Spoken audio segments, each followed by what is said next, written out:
أتكلم عن في برنامج تلفزيوني وناقش فيه بعض الظواهر الاجتماعية أو السلبية، تقول ليش ما تتكلم عن مسائل في الأسماء والصفات ولا غيرها؟ هذه في الشريعة تدرس، لطلاب العلم تدرس، في المساجد تدرس، لكن لكل مقام مقال. ما يصير أنت تلزمني في التلفزيون أتكلم عن قضايا فرعية في العقيدة أو علمية دقيقة. في نقطة مهمة شيخ، أنا لازم أكمل، ترى عندي نقاط كثيرة. الآن أمامك دقيقتين فقط يعني حتى تستعجل. لا مستحيل شيخ، مستحيل مستحيل. ليش تركيزهم على الدعاة المشهورين؟ جيب لي أي اسم داعية مشهور ما تركوه. لا تركوا شيخ. أبي أسمي الشيخ صالح المقامسي، الشيخ محمد العريفي، الشيخ سلمان، الشيخ ناصر، الشيخ تعال مصر، لا الشيخ محمد حسان، لا حتى أبو إسحاق الحويني يدعو للسلفية 30-40 سنة وهو يؤسس في السلفية، ما تركوا أحد يا شيخ، لا في الكويت، لا في السعودية، لا في مصر، لا في العالم كله. خطورتهم يا شيخ في أوروبا، في دبلن وجدتهم، بريطانيا أسلم واحد. الغريب أن يسلمون يتصيدونهم، يدخلونهم في عالم التحذير، عالم التصنيف، عالم تشويه الإسلام. ارتد نصراني أسلم في بريطانيا كم شهر، دخل في منهجهم، ارتد إلى النصرانية مرة ثانية. يا شيخ المصيبة أنهم تجدهم الآن يا شيخ ما عندهم شغل إلا الجلوس في مجالس وتصنيف الناس. الشيخ بن عثيمين رحمه الله، هل سمعت في درس من دروسه جالس يصنف الناس؟ فلان فيه كذا وفلان فيه كذا وفلان فيه كذا؟ أبدا. ينتسبون للشيخ بن عثيمين، والشيخ بن عثيمين أبعد الناس عنهم. يقول نحن عندنا علم الجرح والتعديل. الشيخ الفوزان حفظه الله، الشيخ صالح الفوزان، نعم، عنده مقطع جميل يقول في هذا الزمن ما في جرح وتعديل، هذا الذي يحصل اليوم غيبة ونميمة. يعني العلماء الكبار، الشيخ سماحة المفتي اسمع له مقاطع جميلة في هذا الباب، في التحذير من الطعن بالعلماء والدعاء.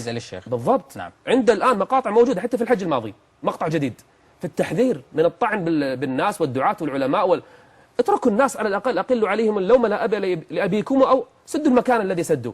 شيخ أبو بكر أبو زيد، أنا أنصح كل طلبة العلم والدعاة يقرؤون كتيب جميل اسمه تصنيف الناس بين الظن واليقين، علامة عضو هيئة كبار العلماء رحمه الله، ألف في هذا الباب. حتى الشيخ بن باز الله يرحمه، نعم يا شيخ، حتى الخصوم له وحتى المعادين له كان يتلطف معهم، كان يكلمهم بأدب، وأغلب الأحيان يرد عليهم برسائل خاصة مو أمام الناس. وتصدق يا شيخ بعض مخالفينه من كثر يعني أدب الشيخ بن باز في رده عليهم يستأذنون الشيخ بن باز في طبع غده في مقدمة كتبهم.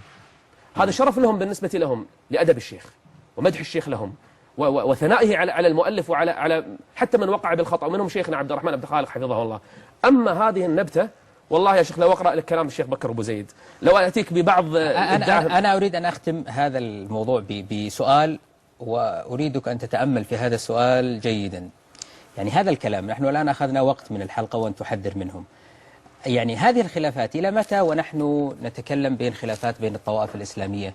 يعني ما أتى وقت أن نتجاوز هذه الخلافات ونقول هم مجتهدون وهؤلاء مجتهدون، ونمشي بدون العداوات وبدون التصنيف وبدون هذه الحساسيات، ونجمع الكلمة ولا نفرقها، ونكون خط الدعوة هو خط متنوع، ناس تشتغل على هذا الجانب وناس تشتغل على هذا الجانب، ويكون هناك خطوط متوازية. لماذا هذا التناحر الذي يعني وهذه اللغة الحادة التي أجدها في كلامك؟ هذا ما أدعو إليه بالضبط أنا، وهذا هم ما يناقضونه للأسف. تهاجمهم يا شيخ نبيل. يا شيخ إحنا لما نتكلم عن كل الجماعات العاملة في الساحة الإسلامية، هذا المبدأ عندنا، كل ميسر لما خلق له. نعم. كلهم عندهم أخطاء، لكن نتناصح بيننا وبينهم، نحسن الظن في البداية، نعذرهم إذا وجدنا عذر، وننصحهم إذا وجدنا لذلك سبيلا. هذا الأصل بين الجماعات الإسلامية العاملة كلها. المشكلة في هذه الجماعة يا شيخ ما تركت هذه الجماعة تعمل، وجاءت للعامة الذين يهتدون وظنوا أن هذه السلفية، لا الشيخ بن باز هذا منهجه، ولا الشيخ بن عثيمين هذا منهجه، ولا الشيخ بن جبرين رحمه الله هذا منهجه. وقرأوا كلام الشيخ الألباني رحمه الله في ردوده على شيخهم، وفي مدحه لكتب سيد قطب وغيرها. فيها خطأ، نعم فيها خطأ، لكن فيها أشياء جيدة كثيرة. يا شيخ إحنا لما نتكلم عن هذه الفئة لأنها تنقض هذا الأصل، هي للأسف تريد أن تشق الصف، هي تريد أن تسبب فتنة بين المسلمين. كلامك هذا ما يشق الصف؟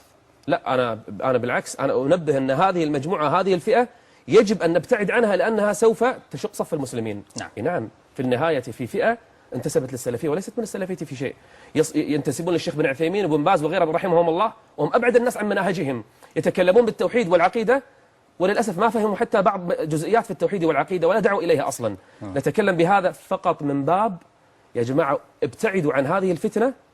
وأنا ما سميت أحد، ترى ابتعدوا عن هذه الفتنة، ما سميت أحد.